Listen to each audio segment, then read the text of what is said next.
राज्यपाल महोदय श्री पंडित दीनदयाल उपाध्याय जी के जीवन से प्रेरणा लेकर के ग्रामोत्थान, अंत्योदय,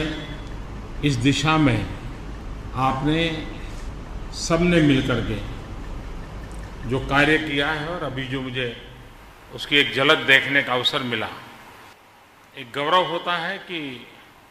जिस सादगी में पंडित जी ने जीवन बताया, उसी सादगी के साथ जिन विचारों को लेकर के जिए, उन्हीं विचारों को मूर्तिमंत करने के प्रयास के साथ और गरीब से गरीब के जीवन में परिवर्तन कैसे लाया जा सके, उस दिशा में आपने एक प्रकार से एक अच्छी प्रयोगशाला का निर्माण किया है। देश के किसी भी कोने में किसी को अगर ग्रामीण विकास कैसे करना चाहिए, पर्यावरण की रक्षा कैसे करनी चाहिए, प्राकृतिक संसाधनों का सर्वाधिक उपयोग कैसे करना चाहिए, मातृशक्ति को एम्पावर कैसे करना चाहिए, बच्चों की शिक्षा दीक्षा के काम कैसे होने चाहिए, किसी भी विषय में अगर उन्हें अपने यहाँ काम प्रारंभ करना है तो यहाँ के काम से उसको सीधी सीधी समझ भी मिल सकती है, प्रेरणा भी मिल सकती है। तो एक प्रकार से आपने पंडित दीनदयाल जी के विचारों को एक मॉडल रूप, एक लेबोरेटरी के रूप इस कार्य को विकसित किया है। उत्तम प्रकार के कार्यकर्ता भी निर्माण होते होंगे कि जो इस विचार को अन्य गांवों में आगे बढ़ाने के लिए पूरा प्रयास करते होंगे। ये मेरा सौभाग्य है कि आज इस पवित्र जगह पर मुझे दर्शन करने के लिए आने का अवसर मिला, क्योंकि जब पार्टी कार्यक्रम तय कर रही थी, स्वाभाविक है जिस प्रकार जब ऐसे कार्यक्रम बनते हैं तो किसी राज्य के बड़े शहर में ही कार्यक्रम की रचना होती है। तो मैंने राष्ट्रीय अध्यक्ष जी को प्रार्थना की थी कि अगर क्यों न हम एक साल पूर्ण कर रहे हैं तो यहाँ तो डॉक्टर श्यामा प्रसाद मुखर्जी के यहाँ चले जाएं, या पंडित दीनदयाल जी के यहाँ चले जाएं, या अटल जी के पैतृक गांव चले जाएं, कि जिन लोगों ने जीवन भर इस राजनीतिक विचार को लेकर के पूरे देश में एक जन आंदोलन खड़ा किया,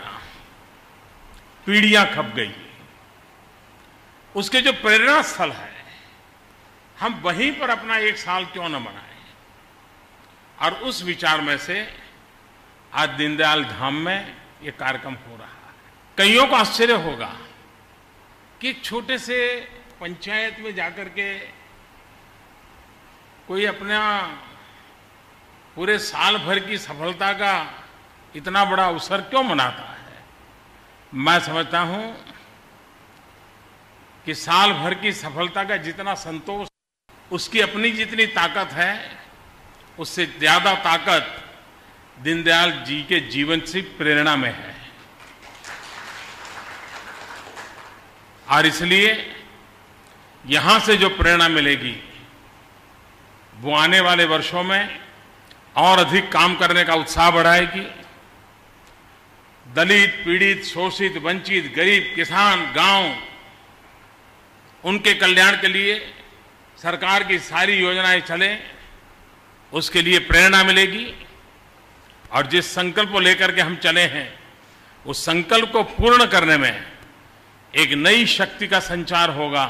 इस श्रद्धा और आस्था के साथ मैं दीनदयाल धाम में आया हूं, और वो श्रद्धा और आस्था, मैं आप जैसा भाग्यशाली नहीं हूं,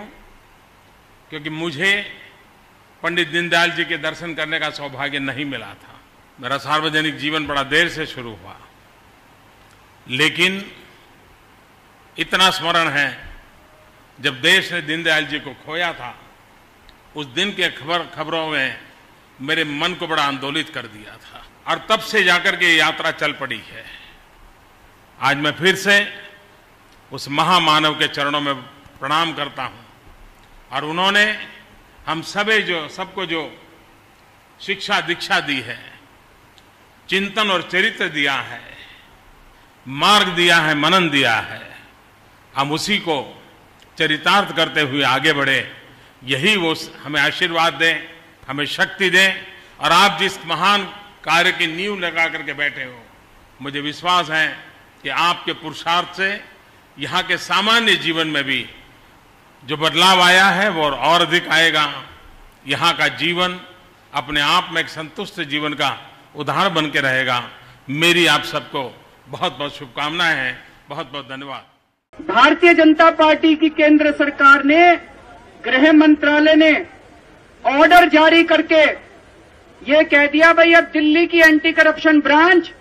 केवल दिल्ली के कर्मचारियों के भ्रष्टाचार को देखेगी, केंद्र सरकार के कर्मचारियों के भ्रष्टाचार को नहीं देखेगी, पुलिस के भ्रष्टाचार को नहीं देखेगी, एनडीएमसी के भ्रष्टाचार को नहीं देखेगी।